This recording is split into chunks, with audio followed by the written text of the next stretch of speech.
بسم الله الرحمن الرحيم. السلام عليكم، ازيكم يا الاوياء؟ عاملين ايه؟ معاكم النصر. يلا كده يا الاوياء، دعمونا واشتركوا في القناة. شفنا طبعا ماتش الاهلي وزمالك كليوباترا.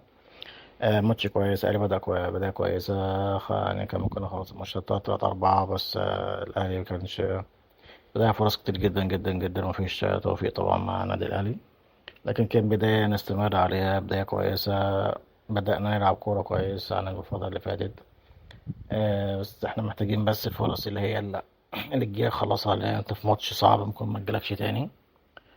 بس كبداية كويسة يا كابتن عماد، اللعبة مركزة، لعبة بسيطة أحسن من الماتشات اللي فاتت. بساط بيباصوا لبعضيهم، محدش بيشوط الكورة على طول من غير ما يشوف مين جنبه فاضي.